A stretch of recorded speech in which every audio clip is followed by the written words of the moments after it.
¿Qué tal? Muy buenos días, ¿cómo les va? Qué bueno que estamos juntos esta mañana desde el centro de la capital del estado de Veracruz, aquí en Jalapa, en la calle de Bravo número 8. Café Juanote presenta Los Amigos de la Revista. Pues aquí estamos después de un fin de semana bastante turbulento en varios sentidos. Pues estamos aquí para platicar con ustedes durante una hora aproximadamente y si es necesario un poquito más, al fin que es nuestro programa. Y bueno, pues les damos la más cordial bienvenida a través del Facebook en vivo, del YouTube en vivo. En YouTube después estará grabado el programa, por si no lo pueden escuchar ahorita completo, por las razones que sean. Y también saludo a nuestros amigos de Sigma Radio. Bajen ustedes la aplicación en su tienda y eso es todo. Bueno, saludos a Manuel y a Rafa y saludo aquí a Carlos Arturo. ¿Cómo estás, mi querido Charlie? Muy bien. ¿Ya acabaron tus celebraciones de cumpleaños? Ya. ¿Ya estás pensando en la próxima? Ya. Bueno, César, ¿cómo estás, mi estimado César? Uh, Él es nuestro productor y además es el anfitrión de aquí de el Café Juanote, ya cada vez un poquito más en disposición de recibirlos. Y bueno, pues los saluda Carlos Romano con muchísimo gusto y también le doy la más cordial bienvenida a mi queridísimo amigo Magno Garcimarrero. Buenos días. Ay, qué bonita viene tu lista. Una guayabera medio mayativa. Sí. Eres de la María Rosa, ¿verdad? Sí. Sí, ya te vi. Fui, pero ya me curé. Mucho tráfico, ¿verdad? Sí, no, hombre. No, es una aquí cosa sobre de... todo por el estadio, no sé qué evento hay, pero... es lo que dice Charlie, que hay mucho... Sí, muy complicada la ciudad en el tránsito y... Bueno, No, en la Ciudad de México está escalofriante me imagino. Eso, porque se tapó toda la ciudad. Sí. Y todo Zaragoza, que es la salida. Pues no, es como para decir, vámonos ya de aquí. Sí, sí. Yo viví 19 años en México en diferentes épocas y pues... pero no estaba... Sí, no estaba feo. Sí. No, ahora está terrible. Sí, muy feo. Pero fíjate bueno, que ¿te acuerdas de nuestro amigo Jorge Saldaña? ¿Cómo no? Él tenía un programa, pues cuando hacía televisión, sí. Tenía un programa en el que en aquella época estaban invitando a la gente a que se saliera de la ciudad, pero no había este tipo de problemas. No. Nada más que ya empezaban como a ahogarse, y entonces en el programa decían, nosotros les pagamos la mudanza. Y tú te apuntabas. Sí. Y entonces te decían, no, pues yo me quiero ir a Jalapa, te pagamos pero vete.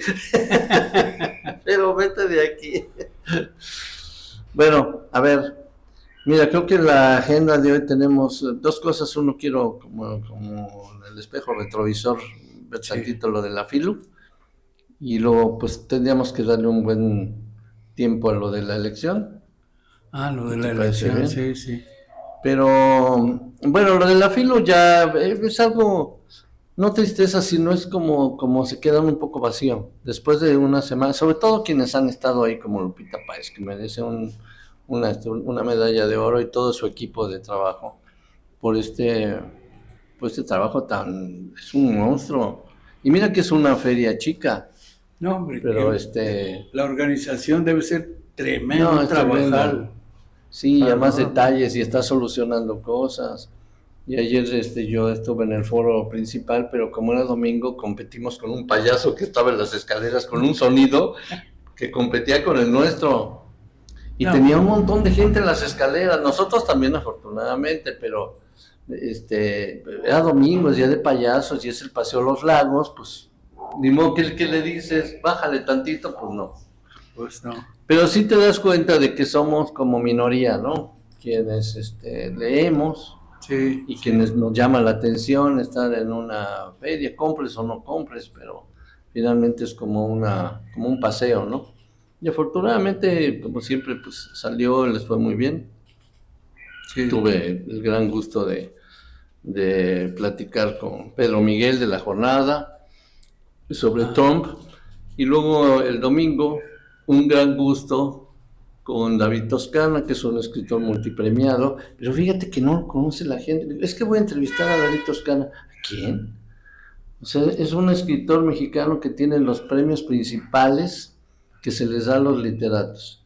Tiene el Villaurrutia, tiene el Vargas Llosa, tiene el Mazatlán, su obra se traduce a 15 idiomas, pero no sale en la tele. Como no sale en la televisión y no hace periodismo cultural en los periódicos, la gente no lo conoce más que los lectores. Tuvimos mucha gente, pero además el tema eran las cantinas antiguas, porque es el personaje principal de su libro de cuentos que presentó, una cantina. Y entonces agarramos una plática, pero Lontananza. Lontananza, sí. Una plática bien rica sobre las cantinas antiguas, esas que tenían el letrero de prohibir la entrada a mujeres, Sí, sí. mendigos y, Sí.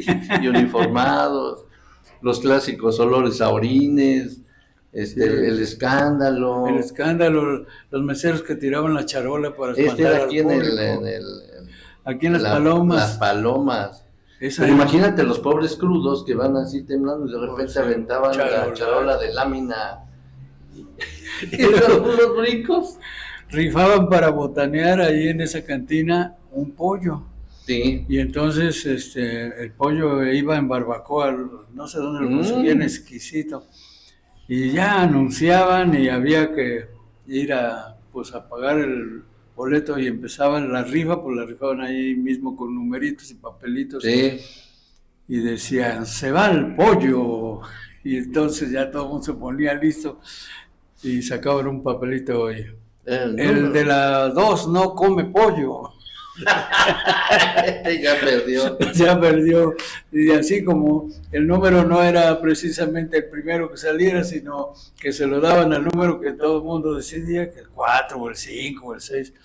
Pues ya los números que iban saliendo antes del premiado, pues no. Y solo quedó el del pollo, el número 1. Pero luego se prestaba para corrupción o intento, ¿no? Dice, mira, te doy una lana, pero para que saques mi clásico, ¿no? Pues sí. Sí, ¿cómo lo? Sí, ya sabes, tú tientas ahí los Sí, dados. Sí, era muy bueno. Bueno, esa era característica de las cantinas de aquella época. Sí, Ahora ya claro, no, sí. ya cuando entraron los botaneros, entraron las televisiones, el escándalo, ya no podías platicar. Y la cantina era un lugar a donde ibas a platicar, Sí, sí, sí. a donde lo imposible se hacía posible a través de las copas y de los sueños que empezaban. Oye, ¿por qué dice uno, hay que perseguir sus sueños? Y es que si los sueños son re feos. Yo no digo por qué voy a perseguir mis sueños, Pues sueño sí. puras pesadillas. Y entonces, imagina, pues estuvo muy rico, ¿no? Entonces le preguntaba yo de cada uno de los cuentos de los personajes, que son personajes que pues tenían un índice del fracaso bastante alto y de desazón y de estar rasguñando esperanzas de hacerla en algo, ¿no? Sí. Despedidos, porque además ese libro lo hizo hace como 30 años, esta es una reedición, pero fue la época de la crisis, de la devaluación, del error de diciembre, del Fobaproa, y entonces la gente perdió sus casas, hubo muchos despedidos. Dice, yo era ingeniero en aquella época y a mí no me despidió el jefe, no porque fuera yo muy bueno, sino porque yo ya escribía yo mis cosas literarias y al jefe le gustaba leer. Entonces no me corrió a mí. Bueno, algo vale la lectura.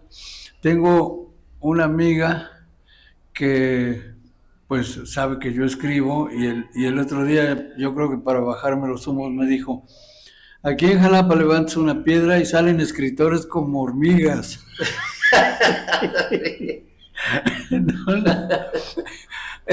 Sí, Lo cual no sé, no creo que sea así. No, pero hay escritores también que nadie lee. Te nombro uno, Marco Tulio Aguilera Garramuño, nada más sus iniciales. Bueno, ya presentó 2 libros Sí. en la Filum. presentó los libros, pero ¿quién los leyó? Nadie. No, pero Raciel, no sé cómo lo hizo, pero lo convenció. Saludos a Marco Antonio porque lo operaron, entonces. El cerebro. Reincidente, decía. Es mi compadre. Sí, aguanta todo. Está acostumbrado a que lo insulten. Pero además me invitó un día a presentar un libro y en la Filo, y ni me acuerdo qué libro era, pero me dijo, no me vayas a elogiar, porque ya Ya estoy aburrido de tantos elogios. Y dije, no te preocupes, compadre. No lo tenía yo pensado. Y entonces, pues lo menos que dije fue es que yo nunca había leído sus libros, que él me los regalaba, pero que los usaba yo para atorar la pata de mi cama, porque tenía todos los libros que ha escrito apenas si enderezan un poco mi cama, mi catre viejo.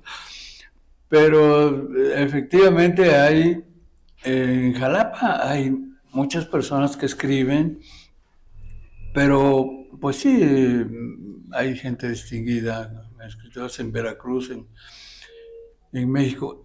Hay alguna gente de Tlacotalpan que tiene libritos editados por la misma universidad, que pues que tienen un valor muy literario, muy alto. Había un viejo poeta, don Paco Aguirre Beltrán, que se murió hace ya varios años, que escribió un libro de poemas preciosos, décimas sobre todo, poco conocido también. No, pues los poetas, sí. ¿Quién los conoce? No, de veras. Sí, de veras. Solamente amigos, y además los editoriales no quieren publicarles, ¿no? Sí. Salvo porque les da prestigio. Sí. Pero un poeta que vende, pues no sé, no hay muchos, ¿no? Sí, ¿no? Pancho Liguori, por ejemplo, era un poeta. Don Pancho Liguori. Era un poeta extraordinario. Con Saldaña Salíamos con Saldaña y nos aprendimos de memoria sus poemas. Y en una presentación que hizo aquí en Jalapa, en el Teatro del Estado, llegó don Pancho Liguori y Jorge lo invitó a presentar, y a la mera hora el público le pidió que dijera un poema y se le olvidó a la mitad. ¡Ay, qué horror! Y entonces Benjamín, mi hermano, que se lo sabía de memoria, se lo estuvo soplando por detrás, ahora sí sin albur, para que lo acabara de recitar. Aquel poema que dice: tuve un amigo canijo que leyó en un libro viejo aquel antiguo consejo y lo siguió muy prolijo, pues en su propósito fijo logró al fin de la jornada un libro muy aburrido, un árbol seco y torcido y un hijo de la chingada. Sí. Bueno, pues era de él, no sé cómo se debe, pero sí está un poco... Pues es que estaba muy viejito ya Pancho Liguori. Pues fíjate que yo, en una obra que dirigió Paco Eberido, Acto Cultural, que era una asociación así de un pueblo y que quería festejar un aniversario, porque era una asociación que se dedicaba al fomento de las artes y la cultura. Ajá. Y yo hacía el personaje del presidente de esa asociación. Me fusilé a Pancho Liguori, porque yo empecé a verlo y decía yo, ya sé cómo, excelentísimo señor gobernador, porque era así como prógnata, ¿no? Sí. Y entonces, gracias a él, tuve mucho éxito. Sí, Pancho Liguori. Saludos a Pati, como siempre. Descatonatio, gracias, muchos saludos. Y Magno, qué bueno que estás ya de fijo aquí. Sí, vamos a tener a Magno aquí de fijo porque hicimos negociaciones con él, no escatimamos recursos económicos, nos costó un trabajo convencerlo, le compramos una camisa como la que él quería, y entonces, bueno, pues va a estar aquí con nosotros, y vamos a tratar de tener un tercer invitado las veces que se pueda para que nos acompañe. Yo creo que desde la próxima, al fin que cada quien trae sus rollos. Trinca infernal. La trinca infernal. Rosalba Campos, muchos saludos. Magno, dos grandes personajes, íconos jalapeños. No, ícono, yo no. Ícono de la Yo soy una leyenda. No me digas leyenda. Está muy variable la señal, María Dolores Casanín. Sí tenemos un problema aquí con el módem, con el internet. Lolita, una disculpa. De todos modos, como se está grabando al mismo tiempo en YouTube, después ahí está limpiecito. Y ahorita vamos a ver si le podemos arreglar aquí el asunto. Bueno, ¿quieres sacar algo o ya le entramos a la lección? Pues tengo varias cosas escritas aquí que había yo anotado. Pues de una vez, porque si no luego como si nos algo teatral para recordar algo, una efemérides interesante que a ti te va a gustar porque tú eres teatrero. Sí. Se llama Cucaramácara. ¡Ay! Uy, me vas a hacer llorar. Te voy a hacer llorar. En 1980, un grupo de infantería teatral de la Universidad Veracruzana estrenó en Jalapa la obra Cúcara y Mácara del dramaturgo Oscar Liera. Esa tarde en la sala chica del Teatro del Estado no pasó nada malo. Por el contrario, el público aplaudió la obra, pero al día siguiente un grupo de personas se levantó de las butacas y entonó cantos religiosos. Se supo después que el director del grupo teatral y los actores habían recibido amenazas por haber representado una obra, entre comillas, hereje y apóstata. Órale.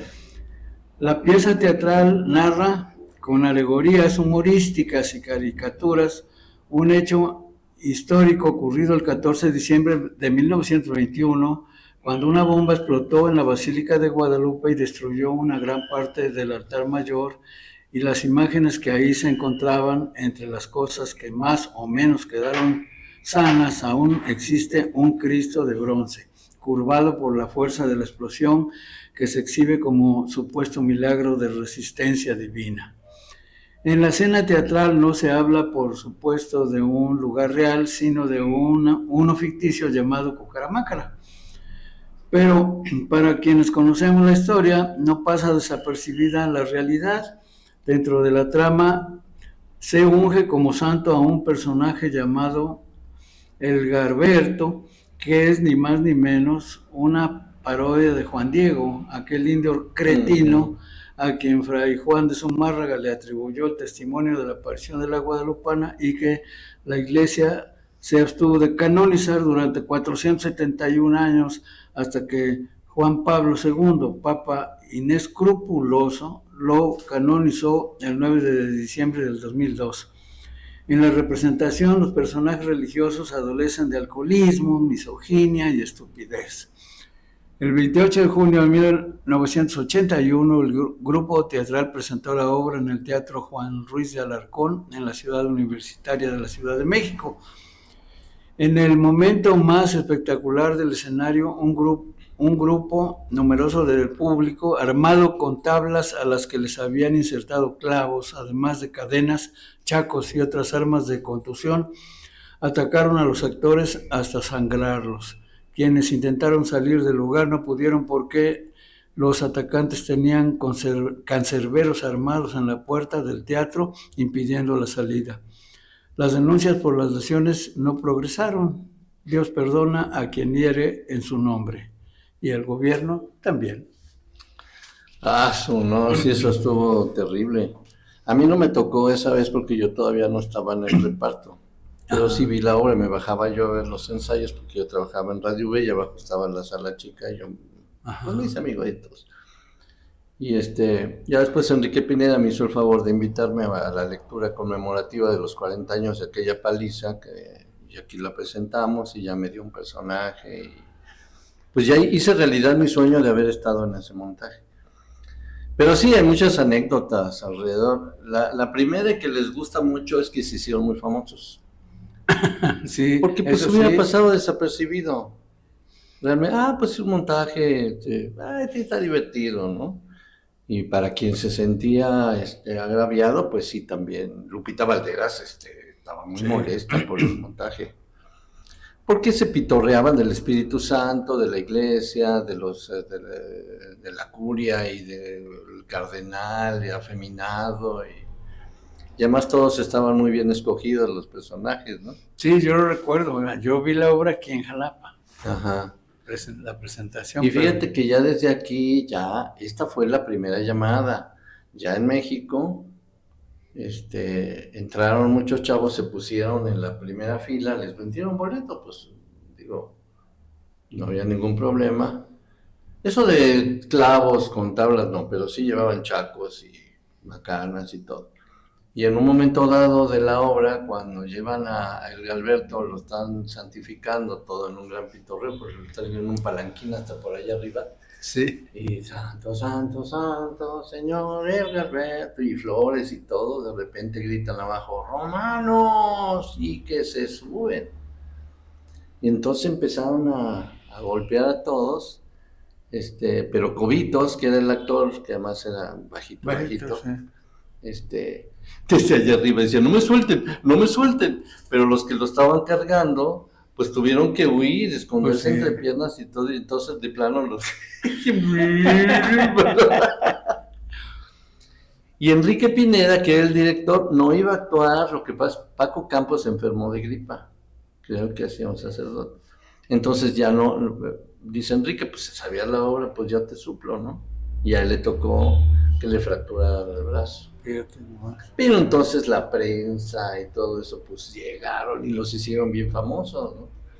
Entonces ya Enrique se hizo muy famoso y lo empezaron a invitar a trabajos y todo eso en México. Es el director de Cuca y Maca, ¿no?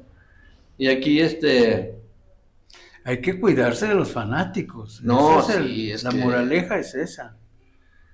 Ahorita no sé si esté así, pero decían que había sido el Opus Dei, que estaban así como el Yunque o no sé qué, de esos organismos hacia ultra radicales, ¿no? Sí. Pero fue tanta la euforia de hacerse tan famosos que ya mucho después dice Enrique, si la montamos otra vez, bueno, pero que haya vigilancia, ¿no? Pues sí, ¿no? Mínimo, ¿no? Que entre la Guardia Nacional. Pero no, alguien muy coherente dice, ¿para qué? Ya eso ya pasó, ya dejémoslo, ¿no? Pero sí nos dimos el gusto de hacer una lectura dramatizada porque teníamos trazo y todo. Y ya sí. Eso es reciente, debe tener pues un año. En el 2000, ¿no? No, un poquito más, 3 años. 3 años, sí, me acuerdo. Pasa el tiempo rapidísimo, todavía estaba Sara en la rectoría. Sí. Tilo Pérez, ¿cómo estás? Saludos. Susel Gutiérrez, saludos. Me encanta escucharlos. Y a nosotros que nos escuche, Susel. Armando Torres, ¿cómo estás, querido Armando? Saludos a Magno. Gracias, igualmente. María Consuelo Niembro, ¿cómo estás, Consuelo? Amiga. Ay, me cae re bien. Es una de las morenistas. Sí. Con un ADN bien Me encanta escucharlos, pocas veces me es posible. Enorme abrazo a ambos. Pues está grabado, ahí después a la hora que quieran y puedan. Sí, lo de la señal que está un poco falloso. Torcida. ¿Fuiste a votar? Sí, claro, mira, me marcaron las 2 yemas y hasta las claras. Oye, de verdad Sí, no, con me enjundia. raquearon pero pues tenía yo que ir a un rencor. Sí. Oye, bueno, tú como abogado se te ha de haber hecho no tan difícil, ¿no? Pues llevaba yo mi acordeón. Sí, pues sí, lo porque... confieso, todo el mundo llevaba acordeón. No se podía hacer de otro modo. No. Pero bueno, pues como no era en la escuela donde le prohíben a uno llevarlo, pues no pasó nada. Yo simplemente lo saqué y me puse a marcar. Y bueno, pues conocía yo a uno o dos de los candidatos, a los demás, nadie. Pero fuiste de los que investigaste de procedencia. Bueno, bueno, Lola, mi mujer, pertenece a un grupo de damas y bueno, que se pusieron a investigar, a estudiar y a dar propuestas y incluso hicieron el acordeón para que uno ya lo llevara hecho y lo copiamos y nos ilustramos, que era, yo creo que lo que debió haber hecho todos los ciudadanos que tenían la intención de ir a votar, ¿no? Saber, conocer, cuando menos los nombres, ver quién los proponía y a partir de ahí poder hacer una votación más o menos estudiada, pensada, porque pues la mayoría de la gente que critica ahora pues son la que por flojera ni siquiera se ocupó de hacer un análisis o de ver quiénes eran los que iban. Bueno, incluso al contrario, digamos que esta derecha, que comentaristas, etcétera, que estuvieron disuadiendo a la gente que saliera a votar, boicoteándola, Sí. ahora están, porque veo en el Reforma, la 4T a la Suprema Corte, porque además está este muchacho Héctor Hugo Aguilar, Ajá. que es un indígena. Sí. Imagínate, él va a ser el presidente. Y los demás son las mujeres que estuvieron de la 4T, Yasmín, Sí, Lore, sí. o sea que sí. ¿Y por qué no salieron a votar ustedes? Claro, claro, ese O sea, era lo más sencillo. A ver, no quieres que queden estos porque sí se veía cómo iba el asunto, ¿no? sí. Pues salgan a votar ustedes. Hagan lo mismo, hagan sus acordeones y voten por los derechos de las derechas. Pero no, ahora se amuelan. Pero qué gusto me dio esto de que este hombre, Sí. que además estuvo incluso con el ZLN asesorando y haciendo cosas. Y siempre, no, a mí me encanta eso. Qué bueno.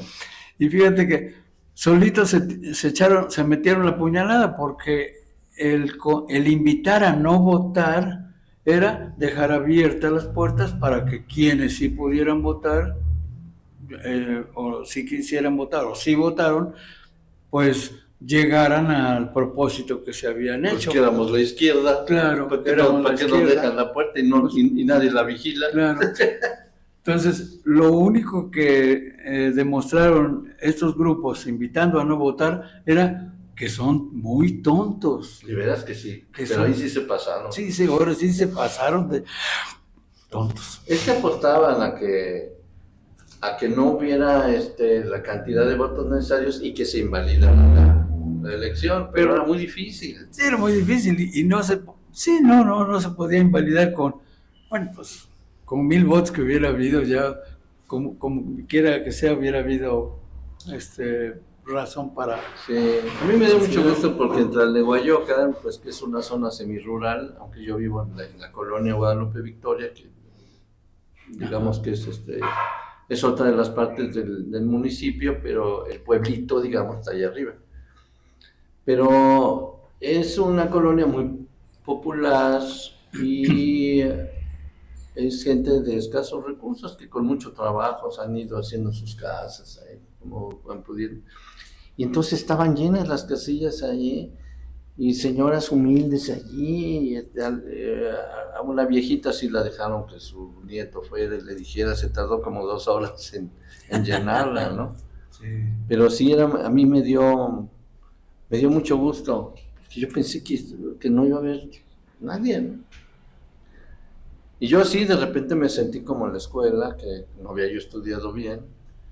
Entonces estaba yo, pero ya llevaba yo también el acordeón porque acá en tu casa mi cuñada es abogada y ella sí se echó un clavado obsesivo y sacó todos los trapitos al sol de todo y cualquier minucia, esta no, y ya llevamos. Pero los vecinos también habían hecho otra y otros por acá y entonces cotejamos. Sí. Había algunas diferencias, ¿no? Claro. Pero en general, pues estuvo muy padre y a ver ahora qué pasa, porque va a venir una andanada de quejas y de rabia y de hiel que de veras se les va a escurrir. Sí, sí. Pues, qué bueno pues qué bueno que les manda, ¿no? Y bueno, y la otra, la municipal, Morena perdió un montón de Sí, Morena municipios. perdió algunos municipios. Pero ganó Veracruz, Puerto. Ganó el Puerto. Jalapa, que ya se preveía, pero fíjate este personaje de MC, el tequero, el taquero de Tequero, taquero. Yo creo que sí puso nervioso en un momento dado a Morena porque iba arriba y quedó en segundo lugar. Pero llevó como a 10 puntos nada más de diferencia, cuando que ya todo el mundo pensaba que iba a arrasar Daniela, ¿no? Sí. Pero lo que es una campaña diferente, porque todas las campañas de Morena eran exactamente igual, de todos los candidatos. Decían lo mismo, y de los otros partidos también. Trabajaremos con honestidad, o sea, lo mismo. Falta de creatividad. Y el taquero mete otro rollo, mete otra narrativa, otro discurso. Sí. Y órale, claro. Sí. Digo, es para que aprendan. Sí. Digo, qué bueno que no alcanzó a ganar, pero... Ahora que invite, yo digo que lo invite Daniela para que haga las ferias de los tacos ahí en el... Sí, pero bueno, Daniela Griego estuvo aquí en una de las reuniones que tú hiciste, pero... Sí, pero todavía era, no... Todavía no podía hablar de Jalapa. De eso, sí. No podía hablar de Jalapa. Pero ya sospechaba, porque un griego y un romano... Es lo que decíamos, que hicimos una sinergia importante. ¿verdad? Sí. Ya estaba mañado. Extranjeros. Y bueno, pues aquí Morena sí, no sé si es el factor de Cuitláhuac o las regadas que ha hecho Morena, o ¿sabes qué también? Que se pelearon con el PT, o el PT se peleó con Morena y fue solo, entonces PT no hizo nada y a Morena le quitó le quitó votos. Quitó fuerza. Sí. Y Movimiento Ciudadano parece ser que ganó adeptos desde que se fue Dante. Dejó a su hijo, pero bueno. Pero Dante todavía ahí anda. Sí. Enfermo y todo, pero es el comandante. Lo que pasa es que MC ha cambiado mucho de lo que era Convergencia, un partido serio, digamos, medio de izquierda y medio raro, ¿no? Sí. Coachaleado. Pero MC ya metió, desde que metió a Paquita la del barrio, personajes de ese tipo, ya como que ya se hizo un cotorreo, ¿no? Sí. Ya. Sí. Y bueno, siempre más personajes que llamen la atención, que por sus conocimientos y demás. Pero bueno, pues cada quien sus estrategias. Haya sido como haya sido, ya es la segunda fuerza en Veracruz. Sí. Y el PAN y el PRI. Sí, qué bueno. Uno que otro. Que andan. Qué bueno que las cosas están así planteadas hasta ahora. Pero sí, bueno, porque si revisa uno la historia de todos estos grupos y todos estos partidos, pues efectivamente cae uno en cuenta de que da vergüenza que alguna vez hayan gobernado México, Paso, Mecha. Da vergüenza. Sí. Y tantos años. Hay que conocer la historia. Pero bueno, muy contentos por lo de la Suprema Corte. Sí. Y de todo lo demás, yo digo, bueno, pero el desconocimiento que uno tiene de las instituciones, ¿no?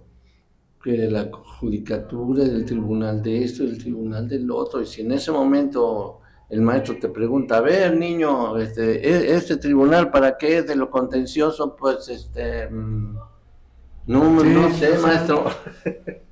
Ya ni yo sé, porque yo también estudié leyes en el Sinabario de San Miguel, en el año de la canica, pues han cambiado tanto. Pues yo tengo casi 20 años de jubilado, 17 años de jubilado, y en esa época ha cambiado tanto las normas, las disposiciones y las formas de manejar la ley, el procedimiento, pues que ya no me atrevo yo a decir que sigo siendo licenciado o abogado. Simplemente ahora hay jurado popular para todo. Antes no lo había. Bueno, no jurado popular, sino propiamente juicios públicos. Pues públicos, siempre han sido públicos, pero juicios orales. Juicios orales, sí. Juicios orales. Pues cuando yo litigaba, pues los juicios pues no eran orales, todo con papelito y la maquinita, y ya el juez resolvía a base de lo que leía.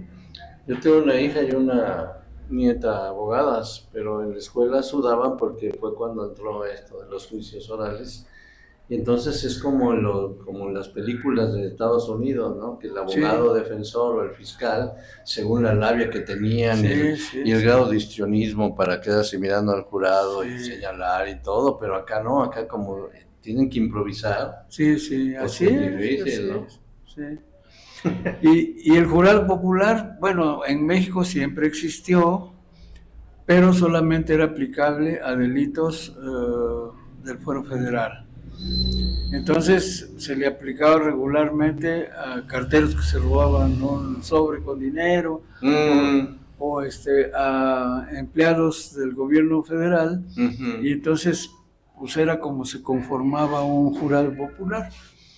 Pero en la actualidad ya ni siquiera eso sé. Yo creo que el jurado popular en México no sé si persiste todo el procedimiento penal y judicial ahora.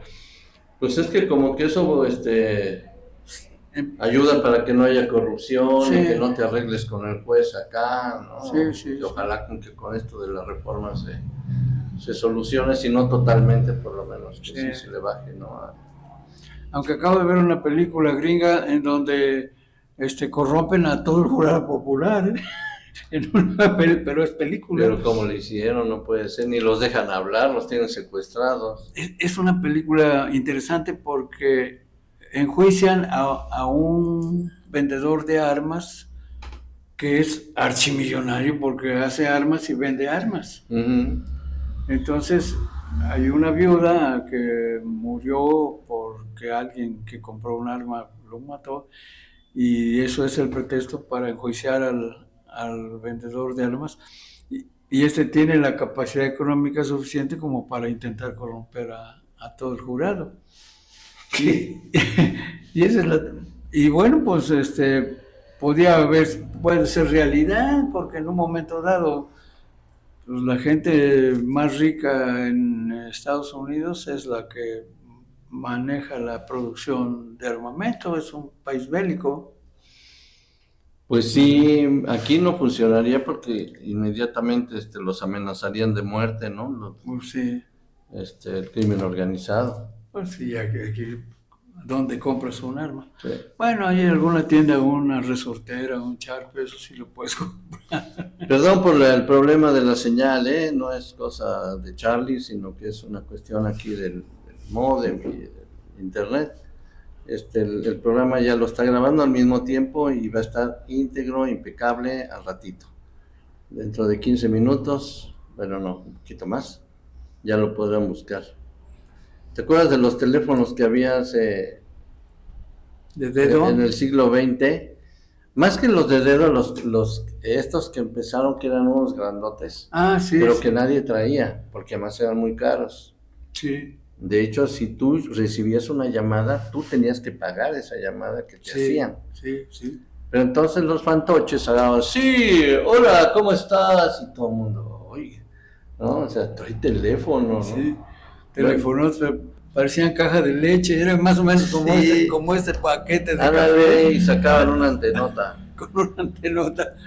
Bueno, Sí, este, pues Jordi Soler habla de esto en el Milenio, dice que el siglo XX nos ahorraba los gestos, las sentencias en voz alta y las estentorias carcajadas del que hablaba por teléfono por una razón muy sencilla.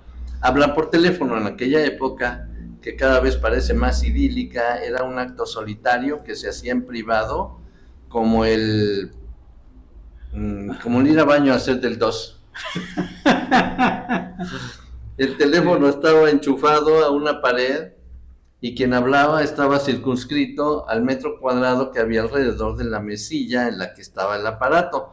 Pero con el teléfono móvil llegaron las llamadas ambulatorias, la gente empezó a sostener conversaciones mientras caminaba por la calle o el aparato pegado a la oreja, o llamadas en diferido con mensajes en voz por WhatsApp, una modalidad que trastocó la estampa del usuario, ¿no? Que pasó sí, del teléfono pegado a la oreja, como lo habíamos visto siempre, al aparato sostenido frente a la cara, en plan bandeja para hablarle a los agujeritos que tiene el teléfono en el flanco inferior. Yo los acabo de descubrir hace poco. Ah, sí. Yo veía cómo le hacían así para hablar y yo decía, ¿por qué hablan allí? Y el acabose llegó con la irrupción de los iPods, porque a partir de entonces las conversaciones, al ser con las manos libres, incluyen ademanes teatrales, gesticulaciones, además de la viva voz, del impúdico monólogo a todo volumen, que se tolera como si fuera una cosa normal. La llamada telefónica, que antes se hacía en soledad, hoy es una de las formas del exhibicionismo, que nos quiere decir que habla por teléfono a gritos por la calle. Sí. Me estoy comiendo el mundo desde este telefonito. Yo tengo con quién hablar y tú no. Hoy sostengo una llamada, pero igual mañana me da por hacerme del 2 en el tradoquín. ¿Qué cosa tan importante tendrá que conversar esta gente que habla a gritos con el gesto serio y el ceño fruncido? Nada. Ese señor cuyo performance indica que va hablando con la presidenta de la República, en realidad va hablando fusilerías con su primo, con su tía. Sí, Claudia, como te iba yo diciendo.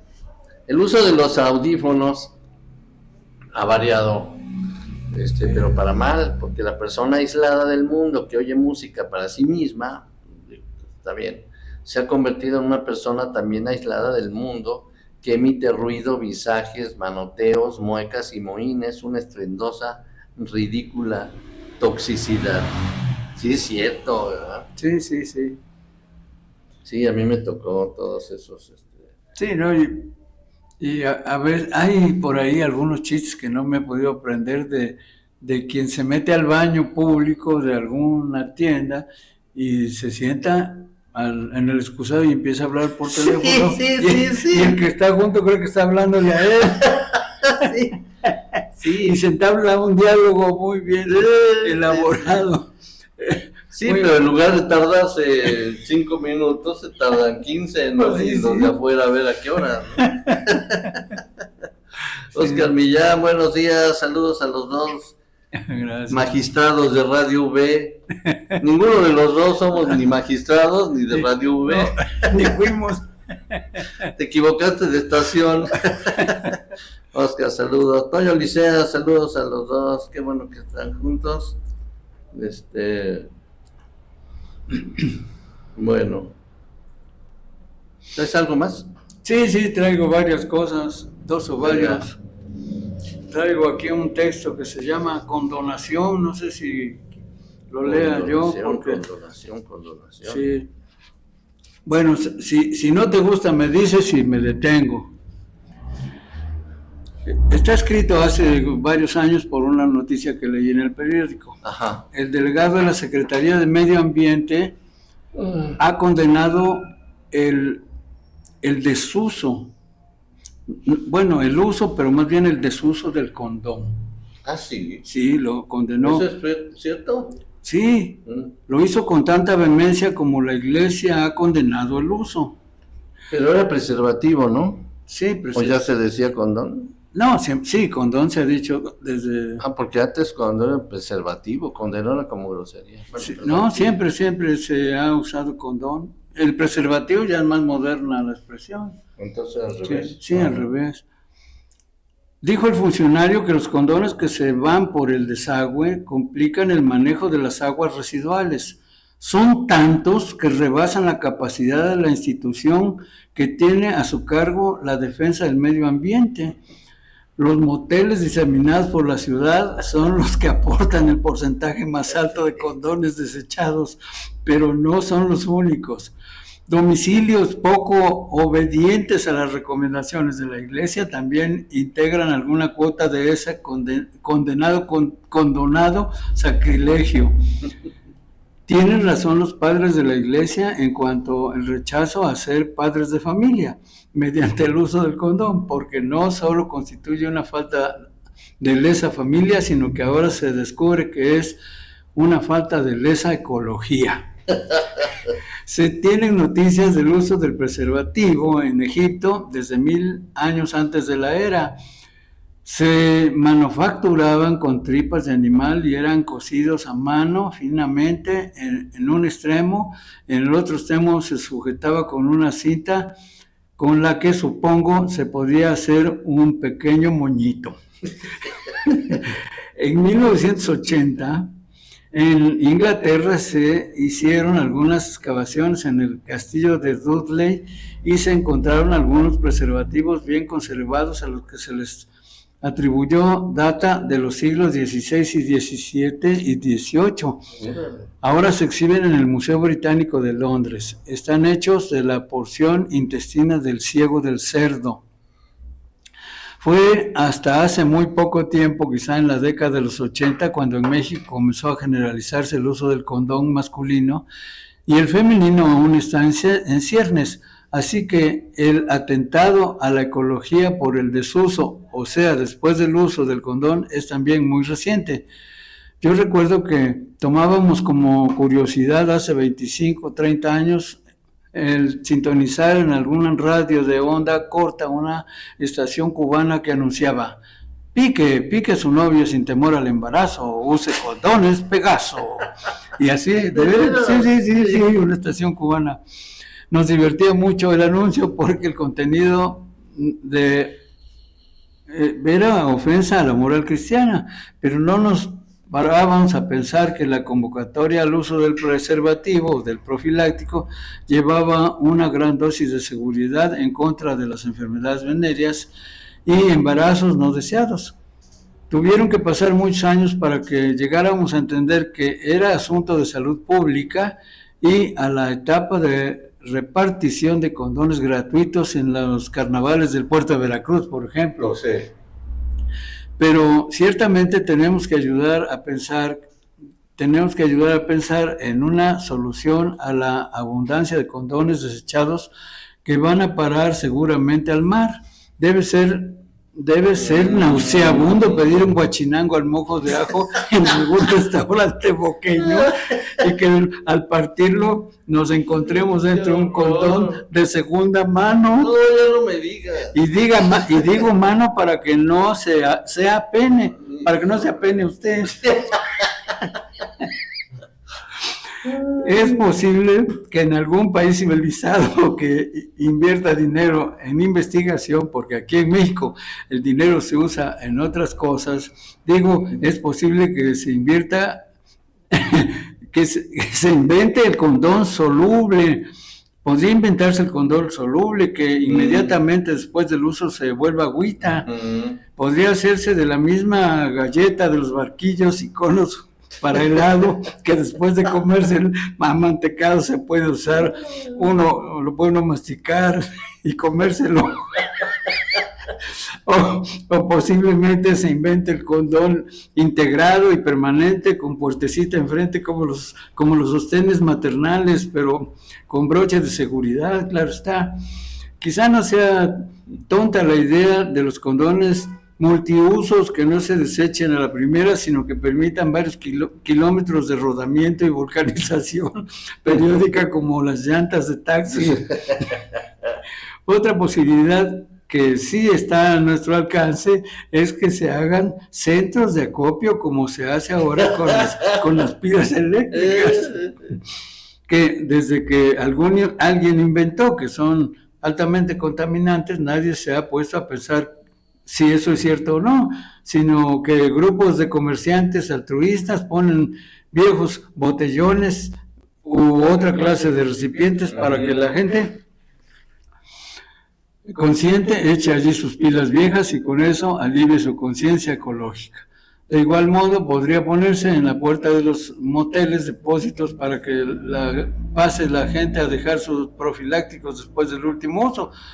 Otra cosa más, me imagino, que así como hay ahora talleres de reciclado de cartuchos de tinta para impresoras, podría haber otro dentro de poco, multitud de talleres de reciclado de condones donde los laven, los planchen, los enrollen, los reempaqueten y los dejen listos para un reuso por unos cuantos centavos en las farmacias del doctor Simi, aunque el guachinango que nos íbamos a comer en Boca del Río, se quede esperando y se conforme con tragarse un six-pack de chelas que no tienen tanta vitamina.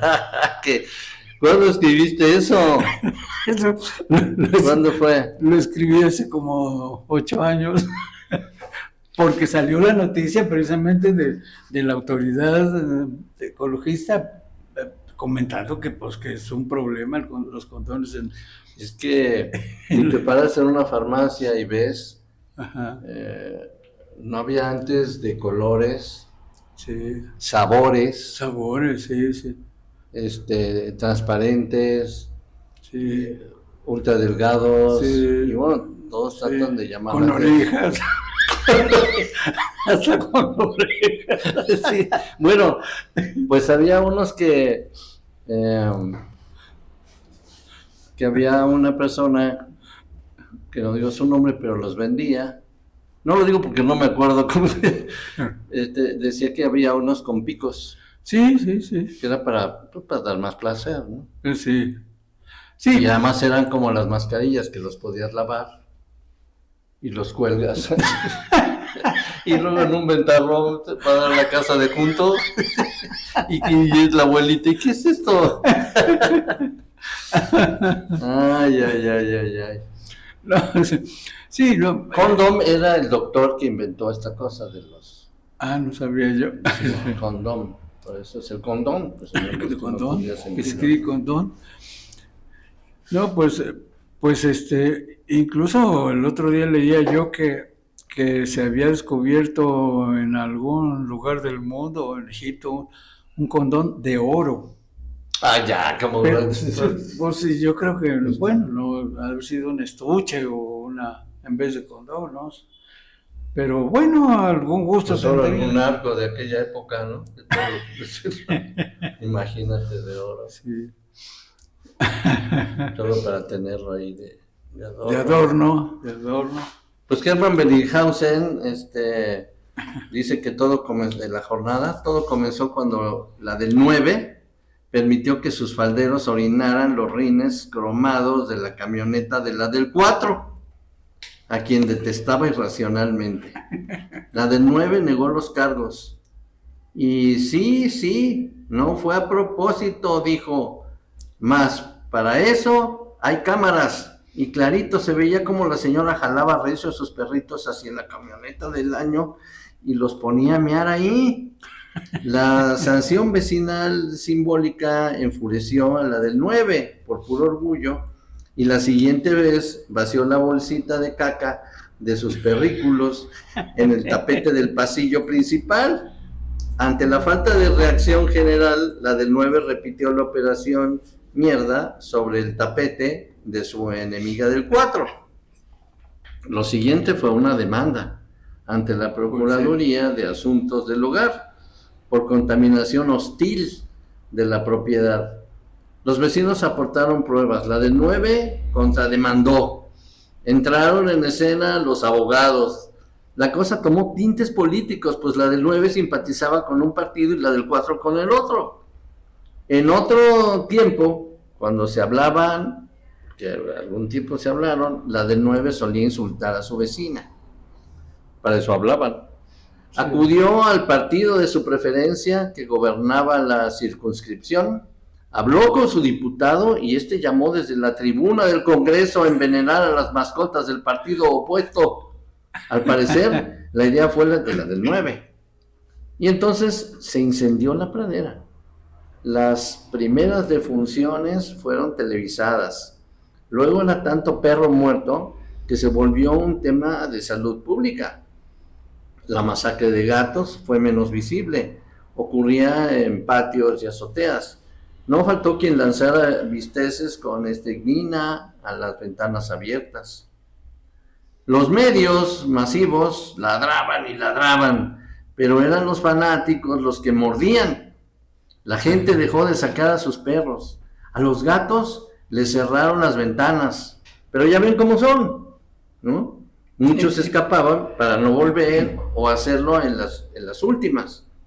Hubo intentos de negociación, ¿no? La lucha se extendía como pólvora. Uno y otro bando bloqueaban avenidas mostrando sus animalitos exánimes, si no es que ya tiesos. Asaltaban clínicas veterinarias, tiendas especializadas. La cosa se salió de control. Y cuando la ola de violencia alcanzó a periquitos de Australia, tortuguitas, hámsters, iguanas y ajolotes, no, hombre, se suscitaron escenas grotescas. Una turba ocupó un acuario para romper a batazos los vidrios de las peceras. Saltaban moribundos los pobrecitos peces. ¿Qué culpa tenían de la militancia política del dueño? Y fueron pisoteados con saña. Las turbas blandían banderas y garrotes detrás de perros despavoridos arrastrando la correa. Amanecían gatos con collares ahorcados en los cables de teléfono. A un señor por el Ajusco le mataron 2 caballos. La gente estaba irreconocible, furiosa, sedienta de venganza. El duelo por la mascota propia se tornó en odio. A las del enemigo pasaron del veneno a procedimientos de mayor contundencia.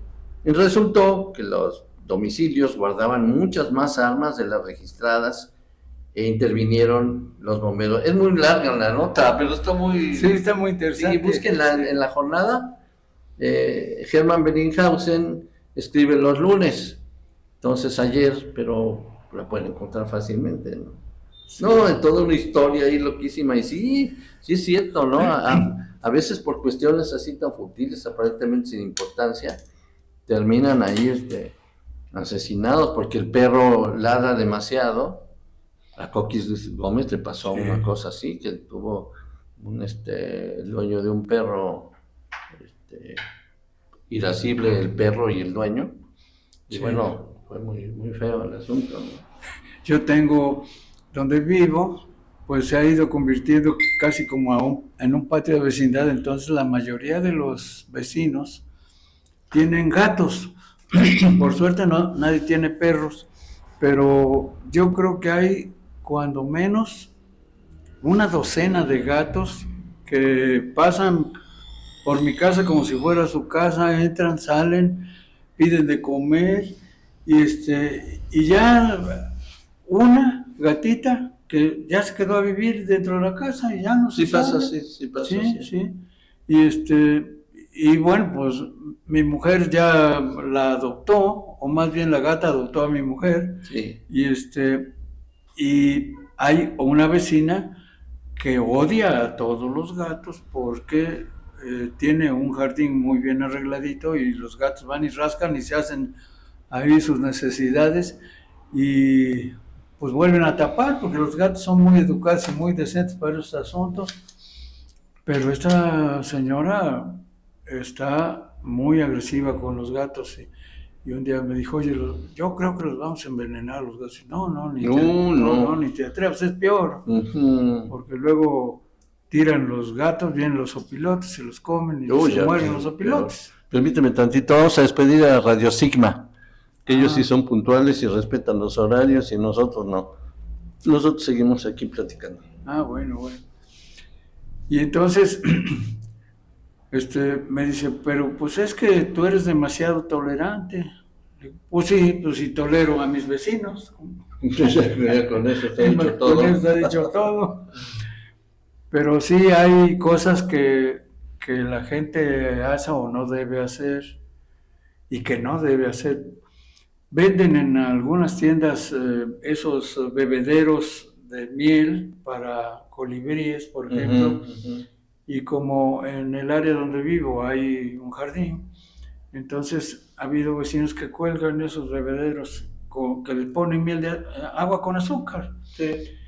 Y he estado leyendo, por ejemplo, que inhibe una función de la naturaleza muy importante, que es que el colibrí llegue, se lleve el polen de la flor e insemine otras flores, otras plantas. Entonces, llega, bebe ahí por el azúcar. Por el azúcar. Y ya queda satisfecho. Ya no va a la flor y entonces genera una pérdida de la función natural. Pero eso lo para hace la la gente por propagación. desconocimiento, ¿no? Sí, Lo hace por, pues sí. pues ni modo que quién va a querer deshacerse de Claro. esos animalitos tan hermosos, Claro, ¿no? claro. Entonces, pues uno tiene que estarles informando esas cosas, esas ideas, ¿no? Sí, mira qué buena cosa. Sí, Sí, porque es más o menos común hacer ese tipo de... A mí me gusta que, por ejemplo, ahora en los tiempos de los calores, muchas casas sacan recipientes con agua para los perros callejeros, sí, está bien, que eso es muy buena onda. está bien. Y para los gatos. Bueno, mi querido Magno, pues te agradezco mucho, No, hombre, yo soy el agradecido aquí. como siempre, y la próxima semana a ver si tú también puedes sugerirnos algún tercero de repente, ¿no? Ah, Que bueno, quieras que sí, esté aquí, sí. y y si no, pues tú y yo nos encargamos. Bueno, ¿Mm? sí, sí. ¿Cómo Bueno. no? Un tercero o tercera. O tercera, sí, o tercere. tercere. O tercere. Eso. Bueno. Gracias, Charlie. Entonces va a quedar ya bien en el YouTube, para que lo escuchen completito porque vale la pena, entre broma y en serio. Pues nosotros la pasamos muy bien, el público quién sabe, pero bueno, por lo que se ve, sí. Sí. Gracias a César. Café Juanote presentó Los Amigos de la Revista. Soy Carlos Romano y que les vaya muy bien. Abrazo para todos.